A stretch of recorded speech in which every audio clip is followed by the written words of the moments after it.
Hello and welcome again to another RC model reviews on YouTube. And today, not a lot to talk about, a very quick, not so weekly news. Starting off the news, look at this, my Turnigy 9X radio that finally arrived. There was a problem with HobbyKing. They sent me a box, didn't have a radio in it, but I ordered one.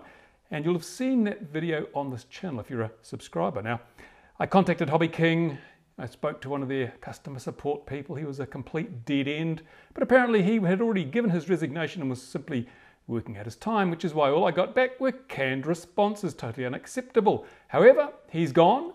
The other customer service people stepped in and they sent me the radio they'd forgotten to send me in the first place. So that arrived 2 or 3 weeks late, but I've got it, so case closed. HobbyKing support seems to have worked. And surprisingly, last night I placed an order with HobbyKing and believe it or not, within an hour, I got notification that my order had shipped. It had been picked, packed, and shipped. Now, it wasn't a small order, it was about $250 worth, so I'm hoping that I'm not going to get another empty box, but I'm expecting that HobbyKing have really upped their game because quite a few other people have also commented how quick HobbyKing are shipping things now. So, what was a bad news story has become a good news story, we hope. I will keep you informed, however. Maybe the box I get will be empty. We don't know. Whoops, we don't know. Now, take that off the table. And what else have I got on my table today? Well, look at this. Obviously the Lotus RC T580 quadcopter. Now, I've reviewed this on the YouTube channel and on the RC Model Reviews website. If you haven't seen that review and you're interested, go and have a look. Go and have a look at the video that you can get from this thing.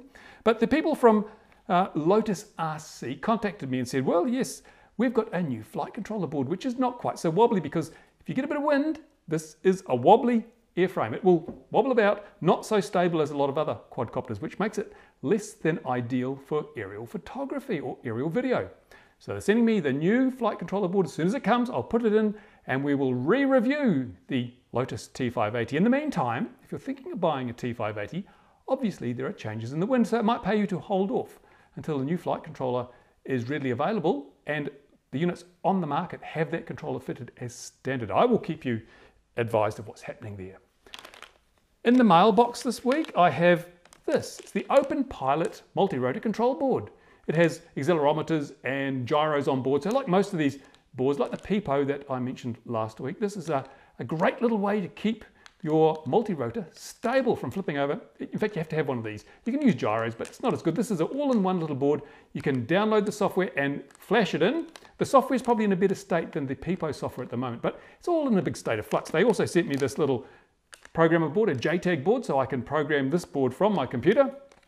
I'll be building a few multi-rotors in the next few weeks and putting these boards and seeing which of them actually does the job and how advanced the software is and whether some people out there might be developing alternative software, because these are a great platform for people who've got a bit of a software bent to develop their own software and make their own controller systems. We'll see what happens with those. This is something I'm sure you will want to know about. This is the fast compatible receiver. Now you've seen these before from FreeSky. They work really well. It's one of the few products I've seen on the market recently which just seems to work perfectly. I've had no people complaining about the FreeSky fast compatible receivers, but this is not from FreeSky. This is from another Chinese manufacturer. They sent me this one. I'm going to have a look at it, see how it works. Looks pretty similar to the FreeSky one, but let's face it, there's a lot of what we call it cross-pollination within the Chinese industry. So when one company makes something, there are no doubt others who look at it, copy it, and produce their own, which may or may not be slightly different. I'm going to compare this directly to the FreeSky one. We'll see whether this company has improved on the FreeSky design, whether they've got their own design right from scratch, and whether or not it's any good. Because obviously you don't want a dud receiver if you're going to be using it in your expensive models. Although I suspect not a lot of people use a $40 receiver in their $10,000 jet, for instance. But hey, the FreeSky ones, I certainly would use them because they're really, really good. Are these any good? You'll find out. As soon as I've had a chance to stick it on the bench, run it through its paces. But suffice to say, if you're a Futaba user, your choices are becoming many and varied for receivers. Good stuff, good news. Also this week, if you subscribe to my XJet channel, and I recommend you do if you're interested in model stuff because there's a lot of good stuff there, you'll have seen me salivating over this motor. This is the MDS60. It's a rear exhaust, front induction, high performance Russian racing motor from the 1980s, I think it is. It's just a powerhouse, a real powerhouse, like a fragile powerhouse. They blow up really easy, but you get that with high performance engines. Anyway, I'm going to take a look at this 1980s technology. I'm going to compare it to the technology of the 21st century in the form of this ASP52. Now, I've reviewed the ASP52 on RC model reviews before, but what I'm going to do is I'm going to put them head to head. Now, this is a difference, in this case, of probably around about 30 years between the time these engines were designed and built and the time these were designed and built. So let's put them head to head. Let's see what kind of improvements or otherwise we've had in 30 years of model engine design. It could be very interesting, very enlightening. And that's about it for this time. So as I said, it's short and sweet. Now, if you've got any products you'd like to see reviewed, drop me a line, drop me an email, or put a comment on the bottom of this video. I'm always looking for new products to review. I use the money that people donate very kindly when they do to buy products that I then review. And I also accept if a manufacturer's got a product they want me to take a look at, then send me one and I'll have a look at it. I'm not going to guarantee you a great review, because if it sucks, I will tell people that it sucks. So if you're confident in your product, if you think you've got a good product, send it to me. I'll have a look at it. I'll review it. And if it is a good product, then everyone will know about it, because that's important.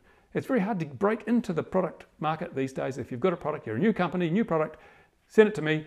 And if it's good, then the whole world will know and you'll sell lots. But speaking of things that the world should know, just at the last breaking news, you might say, if you've got a Spektrum or a JR radio using the new DSM-X system, then you may wish to go to the Horizon website. There's a notification on the RC Model Reviews website because there's been a recall.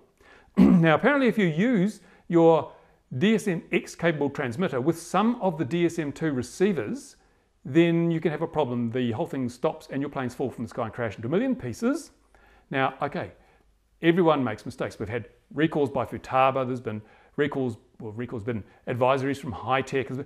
Every one of the 2.4 manufacturers so far has had the odd hiccup. So, not criticizing Spektrum, I'm saying that if you've got a Spektrum radio or a JR radio and you're using the new DSM-X system, so if you bought one that's DSM-X or you've had your system upgraded, go to the rcmodelreviews.com website, follow the link to the Horizon advisory, see if your system is affected, and if it is, you have two choices. You can buy DSM-X receivers to replace your DSM-2 receivers, because the DSM-X side of things works perfectly, so I'm told. Or you can send your radio back at the start of the flying season when you really want to get out there and fly, and wait for Horizon to fix it and return it to you. Your choice. I'd just go and buy some DSM-X receivers, because DSM-X is light years ahead of DSM-2, and as I've said before, DSM-2's past its best by date. So why use it? Why not upgrade now? Well, it makes sense to do so. That's it. Thank you for watching RC Model Reviews. If you want to, then subscribe. If you haven't been to the website for a while, go there, have a look. Join the forums, become part of the rcmodelreviews.com community, where you can chat about all sorts of RC things, ask questions, have your problems solved. And if you do feel inclined, then do not let me stop you from donating a few dollars here and there that I can put towards creating these videos, these reviews, and bringing the latest in product news to you through the rcmodelreviews.com YouTube channel. Thanks for watching. I will see you next time on RC Model Reviews.